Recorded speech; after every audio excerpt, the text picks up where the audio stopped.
بسم اللہ الرحمن الرحیم۔ آج ایک اور اہم موضوع ہارٹ اٹیک اور ہارٹ فیلئر، اس میں ڈفرینسز،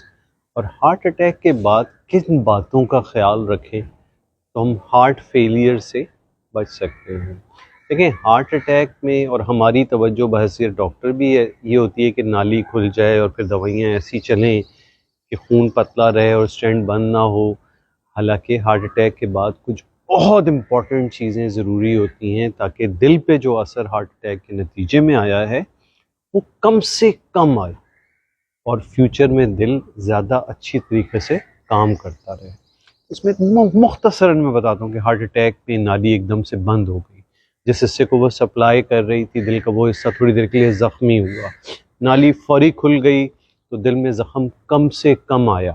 اور یہ 1-2 دن کا معاملہ ہوا اور پھر آپ ڈسچارج ہو گئے۔ اس کے بعد ڈاکٹر آپ کو 2-3-4 ایسی دوائیاں لکھتے ہیں جس میں خون پتلا اور کولیسٹرول کے علاوہ کچھ ایسی دوائیاں ہوتی ہیں جو دھڑکن کو کنٹرول، تھوڑا بہت بلڈ پریشر پہ اثر کرتی ہیں، اور کچھ اثرات ان کے ہوتے ہیں، اور ان کا مقصد صرف اور صرف یہ ہوتا ہے کہ دل پر بوجھ کم سے کم پڑے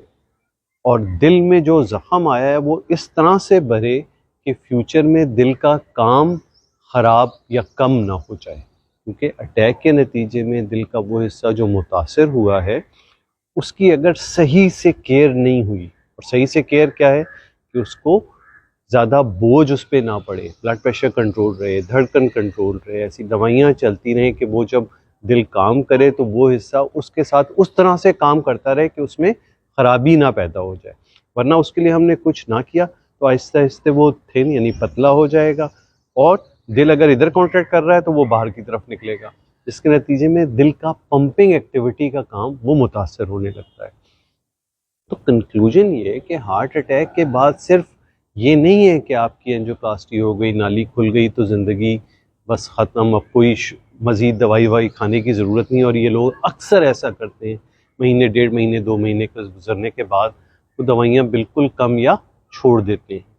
اس کے نتیجے میں کیا ہوتا ہے کہ پھر دل میں کمزوری، آپ نے سنا ہوگا ہارٹ فیلئر یا ایجیکشن فریکشن کا کم ہو جانا، اور اس کے نتیجے میں پھر مختلف علامتیں شروع ہوتی ہیں۔ وہ دل کا درد نہیں ہوتا، وہ سانس شروع ہو جاتا ہے، بی پی کم ہونا ہوتا ہے، دھڑکن کے مسائل ہوتے ہیں۔ تو یہ دونوں کے لیے امپورٹنٹ بات یہ ہے کہ ہارٹ اٹیک کے بعد ڈاکٹرز بھی ان تمام دوائیوں پر توجہ دیتے ہوئے وہ مستقل دیتے رہیں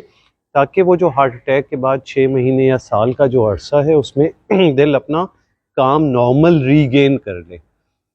خدا نخواستہ اس پیریڈ میں وہ دوائیاں پراپر طریقے سے نہ لی گئیں، اور دوائیوں سے ہٹ کے سگریٹ،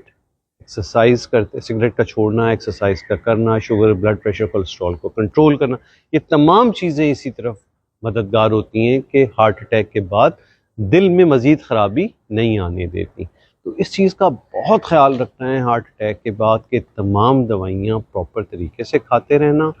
اور ڈاکٹر کو پراپر فالو کرنا تاکہ دل کا کام